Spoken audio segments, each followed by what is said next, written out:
السلام علیکم۔ آج میں آپ کو بہت انٹرسٹنگ سٹوری سنانے والی ہوں۔ ایک دفعہ کا ذکر ہے، کسی ملک میں ایک بہت ہی نیک اور سیدھی سادی گڑیا رہتی تھی۔ اس کے 2 بیٹے تھے۔ بڑے بیٹے کا نام بدلو تھا، جو کاروبار کے سلسلے میں کہیں پردیس چلا گیا۔ چھوٹے بیٹے کا نام فضلو تھا، جو اس کے پاس رہتا تھا۔ وہی اس کی دیکھ بھال کرتا تھا۔ خدا کا کرنا ایسا ہوا کہ ایک دن فضلو بیمار پڑ گیا۔ بہت علاج معالجہ کرایا، لیکن کچھ فائدہ نہ ہوا اور آخر کار وہ اللہ کو پیارا ہو گیا۔ بڑھیا بیچاری پر غم کا پہاڑ ٹوٹ پڑا۔ اب اس کی دیکھ بھال کرنے والا کوئی نہیں تھا۔ اس نے اپنے پردیسی بیٹے بدلو کو ایک خط لکھا اور اپنی حالت اور فضلو کی موت کی خبر بھجوائی۔ اس سے پہلے کہ بدلو کی طرف سے کوئی جواب آتا، ایک دن ایک مسافر اس بڑھیا کے پاس آیا اور بولا، دادی اماں، میں بہت دور سے آیا ہوں، تھک کر چور ہو چکا ہوں، اوپر سے رات بھی ہونے کو ہے۔ اگر اجازت دو تو یہ رات میں آپ کے گھر میں ہی ٹھہر جاؤں۔ بڑھیا بولی، آ جاؤ بیٹا، کیا حرج ہے، رات ہی تو رہنی ہے، کون سا گھر اٹھا کر لے جاؤ گے، ویسے کہاں سے آئے ہو؟ تو مسافر نے کہا، میں کسی دوسری دنیا سے آیا ہوں۔ سرسری طور پر دوسری دنیا سے مراد مسافر کے لمبے سفر کی تھی، لیکن بڑھیا بیچاری جو بہت ہی سادہ تھی، اس کے دل و دماغ پر بیٹے کی موت کا اثر تھا، اس لیے وہ غور سے اس مسافر کو دیکھنے لگی، اور کیونکہ اپنے دل کو سمجھانے کے لیے وہ بھی اکثر خود سے یہی کہا کرتی تھی کہ اس کا بیٹا اب دوسری دنیا میں چلا گیا ہے۔ وہ مسافر کی زبان سے دوسری دنیا کا نام سن کر فوراً اسے اپنے مرحوم بیٹے کی یاد آ گئی اور ایک سرد آب بہہ کر بولی، بیٹا، کیا تم سچ مچ دوسری دنیا سے آ رہے ہو؟ میرا بیٹا فضلو بھی پچھلے ہی مہینے دوسری دنیا میں چلا گیا ہے۔ وہ بھی تم سے کبھی ملا ہے؟ مسافر جو نہایت ہی چلاک تھا، وہ بڑھیا کی سادگی کو بانپ گیا اور بولا، اچھا وہ فضلو، وہ آپ کا بیٹا ہے دادی اماں؟ میں تو اسے بڑی اچھی طرح جانتا ہوں، میں اور وہ ایک ہی کوٹری میں رہتے تھے، بہت اچھا لڑکا ہے فضلو۔ بڑھیا مسافر کے اور بھی قریب ہو کر بیٹھ گئی اور حسرت بھری نظروں سے اس کی طرف دیکھتے ہوئے پوچھنے لگی، کیسا ہے میرا فضلو اور وہاں کیا کرتا ہے؟ تو مسافر بولا، ابھی تو اسے کوئی ڈنگ کا کام نہیں ملا، بیچارہ بکریاں چراتا ہے۔ بڑھیا نے بہت دکھی ہو کر کہا، ہائے ہائے، غضب ہو گیا، میرا بیٹا بکریاں چراتا ہے، بیچارہ مارا مارا چراگاہوں میں پھرتا ہوگا، وہاں بھی آرام نصیب نہیں ہوا بیچارے کو۔ بڑھیا کے دکھ میں اور بھی اضافہ کرنے کے لیے مسافر نے کہا، بالکل اماں، بیچارہ سر جاڑ منہ پھاڑ مارا مارا پھرتا ہے، کپڑے بھی اس کے پھٹ چکے ہیں۔ یہ سن کر بڑھیا کا دل بھر آیا۔ اس نے مسافر سے پوچھا کہ تم کب واپس جاؤ گے؟ مسافر نے جواب دیا، ماں جی، پرسوں مجھے وہاں پہنچنا ہے۔ تو بڑھیا کہنے لگی کہ میرا ایک کام کر دو میرا بیٹا، میرے پاس 40 دینار ہیں اور ایک کپڑے کا تھان ہے، تم وہ تھان اور کچھ پیسے میرے فضلو کو دے دینا، اور اس کے ساتھ میں تمہیں نقد بھی دوں گی۔ مسافر نے رات بڑے آرام سے گزاری اور صبح ہوتے ہی بڑھیا کا صفایا کر کے چلتا بنا۔ کچھ ہی دنوں کے بعد بڑھیا کا بڑا بیٹا بدلو بھی پردیس سے واپس آ گیا۔ آتے ہی پہلے تو ماں بیٹا دونوں ایک دوسرے سے گلے مل کر خوب روئے، پھر فضلو کی اچانک موت پر افسوس کا اظہار کیا۔ پھر ایک دن باتوں ہی باتوں میں ماں نے اپنے بیٹے کو بتایا کہ بیٹا، جب تم نہیں آئے تھے تو دوسری دنیا سے ایک آدمی ایک رات گزارنے ہمارے گھر آیا تھا، اس نے تمہارے بھائی فضلو کے بارے میں مجھے سب کچھ بتایا ہے۔ دوسری دنیا میں وہ آدمی اور فضلو ایک ہی کوٹری میں رہتے ہیں۔ وہ بتا رہا تھا کہ فضلو ابھی تک تو بکریاں ہی چراتا ہے، بیچارے کے کپڑے بھی پھٹ چکے ہیں، اس لیے میں نے ایک تھان کپڑا اور 50 روپے نقد فضلو کے لیے اس کے ہاتھ بیچ دیے ہیں۔ بڑھیا کی یہ باتیں سن کر فضلو چونک پڑا۔ گاٹ گاٹ کر پانی پی کر وہ اتنا سیدھا نہیں رہا تھا، وہ اب ایسی چالاکیوں کو خوب سمجھنے لگا تھا۔ چنانچہ وہ بولا، اماں، تم واقعی ہی بہت سیدھی ہو، بھلا دوسری دنیا سے بھی کوئی واپس آتا ہے؟ تم زمانے کے ہیر پھیر نہیں سمجھتی۔ فضلو کو رہ رہ کر اپنی ماں کی سادگی اور مسافر کی چلاکی پر غصہ آ رہا تھا۔ وہ اپنی ماں کو سادہ اور بیوقوف سمجھ رہا تھا۔ پھر وہ سوچ کر بولا، اچھا اماں، تم آرام سے گھر میں رہو اور میں کسی کام سے جا رہا ہوں۔ فضلو نے دل میں سوچا کہ ناک کی سیٹ میں چلتا جاؤں گا اور اس وقت تک چلتا رہوں گا جب تک مجھے کوئی اپنی اماں سے زیادہ سیدھا اور بیوقوف نہیں مل جاتا، اور پھر جب تک اس نقصان کو پورا نہ کر لوں میں گھر واپس نہیں لوٹوں گا۔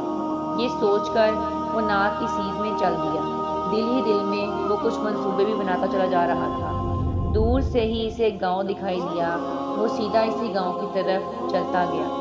بستی سے باہر جب وہ ایک ذمہ دار کی حویلی کے پاس پہنچا تو رک گیا۔ اس نے دیکھا کہ خوب موٹی تازی بکری بندھی ہوئی ہے اور پاس ہی اس کے 3 خوبصورت میمنے بیٹھے ہیں۔ بدو بھی وہیں گھٹنے ٹیک کر زمین پر بیٹھ گیا اور بکری کو جھک جھک کر سلام کرنے لگا۔ کمرے کی کھڑکی سے ذمہ دار کی بیوی یہ سارا تماشا دیکھ رہی تھی۔ اس نے نوکرانی کو بلایا اور کہا، ذرا باہر جا کر دیکھو وہ آدمی ہماری بکری کو اس طرح جھک جھک کر سلام کیوں کر رہا ہے۔ نوکرانی نے باہر جا کر پوچھا، اے بھلے آدمی، یہ ہماری بکری تمہاری کیا لگتی ہے جو تم اسے ایسے سلام کرتے جا رہے ہو؟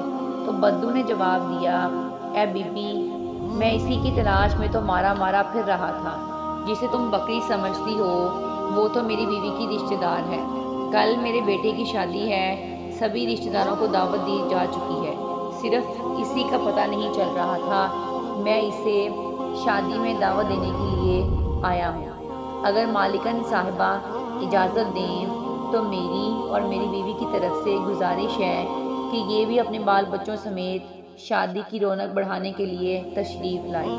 نوکرانی نے جا کر مالکن کو بتایا تو وہ دونوں خوب ہنسی کہ یہ شخص بھی کتنا بے وقوف ہے جو ایک بکری جیسے جانور کو اپنی بیوی کی رشتہ دار سمجھتا ہے اور ساتھ اپنے لڑکے کی شادی پر مدعو کر رہا ہے۔ اچھا ہوگا اسے اور بھی بیوقوف بنایا جائے تاکہ دوسرے لوگ بھی اس کی بیوقوفی پر ہنسیں۔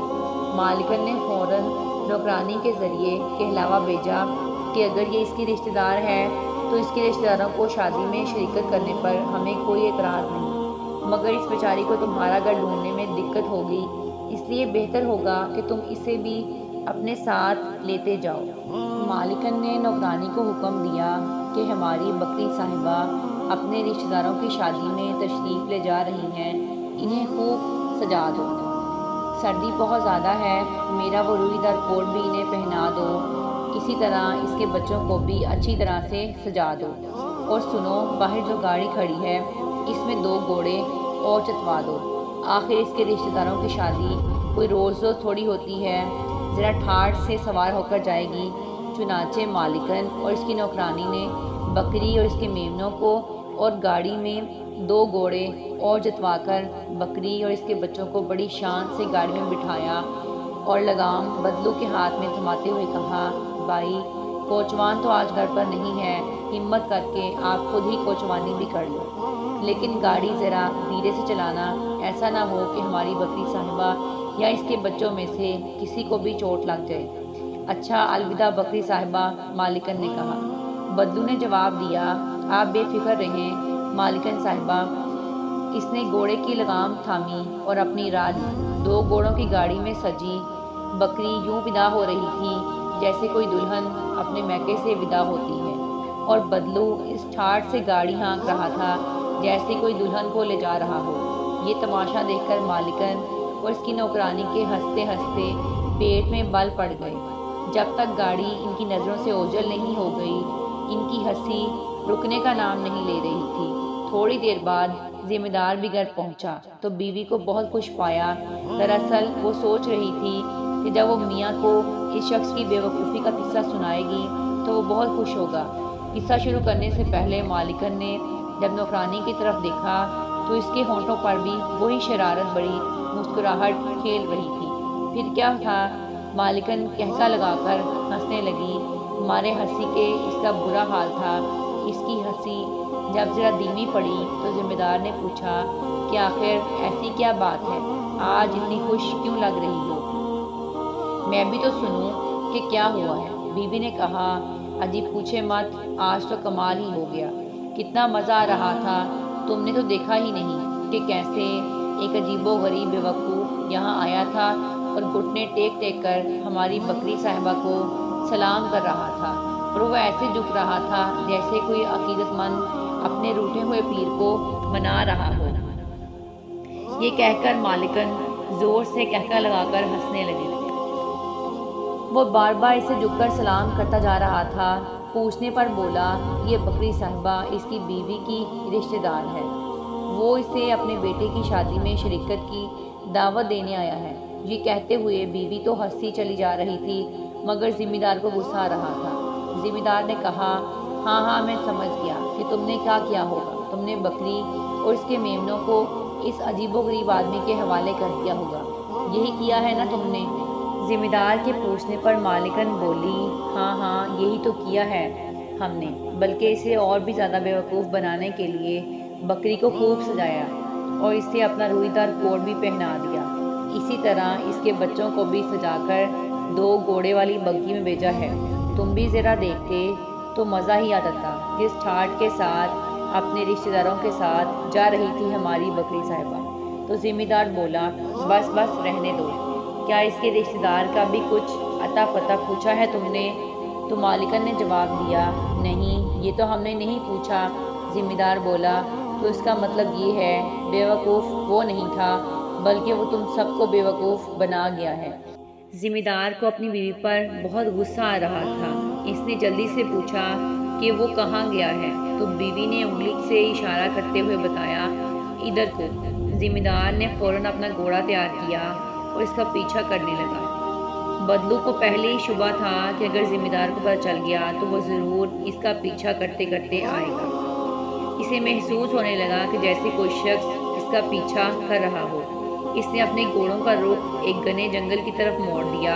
گھوڑوں اور گاڑی کو جھاڑیوں کی اوٹ میں کھڑا کر کے خود جنگل سے باہر آ گیا اور اپنی ٹوپی اتار کر زمین پر اوندھی رکھ کر بیٹھ گیا۔ اتنے میں ذمہ دار بھی ادھر سے آ نکلا۔ اس نے بدلو سے پوچھا، او بھائی ٹوپی والے، تم نے کسی کو 2 گھوڑوں کی گاڑی میں جاتے ہوئے دیکھا ہے؟ تو بدلو نے جواب دیا، جی ہاں دیکھا تو تھا حضور، اس گھوڑا گاڑی میں ایک بکری اور اس کے 3 میمنے بھی سوار تھے، مگر اس سے نکلے تو کافی دیر ہو چکی ہے۔ ذمہ دار بولا، وہ کس طرف کو گیا ہے؟ مجھے اس کو پکڑنا ہے۔ بدلو نے پوچھا، کیا آپ اس راستے کو اچھی طرح جانتے ہیں؟ اگر نہیں جانتے تو اسے پکڑنا بہت مشکل ہے۔ اس راستے میں کئی موڑ آتے ہیں، راستے سے راستہ نکلتا چلا جاتا ہے، ایسا نہ ہو کہ آپ خود بھی بھٹک جائیں۔ ذمہ دار نے اس کی خوشامد کرتے ہوئے کہا، ارے بھائی، اگر یہ بات ہے تو تم میری مدد کرو، اسے پکڑنا بہت ضروری ہے، آ جاؤ میرے ساتھ گھوڑے پر بیٹھ جاؤ۔ بدلو نے کہا، نہیں حضور، میں نہیں جا سکوں گا، میری ٹوپی کے نیچے ایک شکرا بیٹھا ہوا ہے، میں اسی کی نگرانی کر رہا ہوں۔ شکرا ایک باز جیسے پرندے کو کہتے ہیں۔ ذمہ دار نے کہا، بھائی دیکھو، انکار نہ کرو میرے اچھے بھائی، یہ گھوڑا لو اور تم ہی چلے جاؤ، اگر یہ بات ہے تو میں تمہارے شکرے کی نگرانی کروں گا۔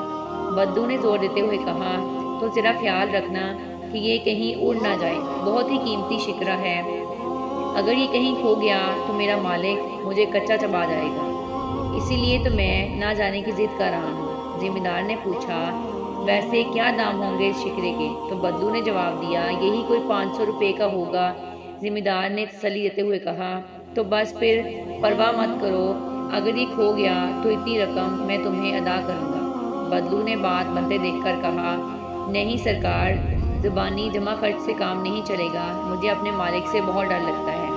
ذمہ دار نے اپنی جیب میں ہاتھ ڈالا اور رقم بدلو کی طرف بڑھاتے ہوئے کہا، اگر میری زبان پر اعتماد نہیں تو یہ 500 روپے ضمانت کے طور پر رکھ لو۔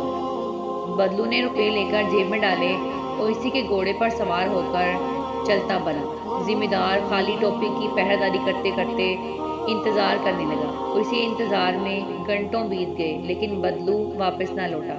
انتظار کی گھڑیاں لمبی ہوتے دیکھ کر ذمہ دار اکتا گیا اور سوچا کہ ٹوپی کے نیچے دیکھیں تو صحیح کچھ ہے بھی یا نہیں، اگر نہیں ہے تو بیکار کا انتظار کرنے سے کیا فائدہ۔ اس نے ٹوپی کو دھیرے سے اٹھانا شروع کیا تو دیکھا کہ ٹوپی کے نیچے کچھ بھی نہیں تھا۔ خالی ٹوپی دیکھ کر ذمہ دار چلایا، ارے یہ تو وہی مکار شخص تھا، اس نے میری بیوی کو بیوقوف بنایا اور اب مجھے بھی بیوقوف بنا کر چلا گیا۔ زمیندار نے نفرت سے زمین پر تھوکا اور گھر کی طرف چل دیا۔ دوسری طرف بدو بھی 3 خوبصورت گھوڑے، ایک بگھی اور 3 ننھے بچوں والی صحت مند بکری کو لے کر گھر پہنچ چکا تھا۔ جیسے ہی اپنی ماں کو دیکھا تو کہنے لگا، اماں اب میں ہمیشہ تمہارے پاس ہی رہوں گا۔ میں تو سمجھتا تھا کہ صرف تم ہی سیدھی سادی ہو، لیکن دیکھا تو دنیا میں تم سے بھی زیادہ سیدھے سادے لوگ موجود ہیں۔ دوستو، آپ کو یہ کہانی کیسی لگی؟ کمنٹ میں اپنی رائے کا اظہار ضرور کیجیے گا۔ امید کرتی ہوں آپ کو یہ سٹوری اچھی لگی ہوگی۔ خوش رہیں، دعاؤں میں یاد رکھیں اور دوسروں کے لیے آسانیاں پیدا کریں۔ اللہ حافظ۔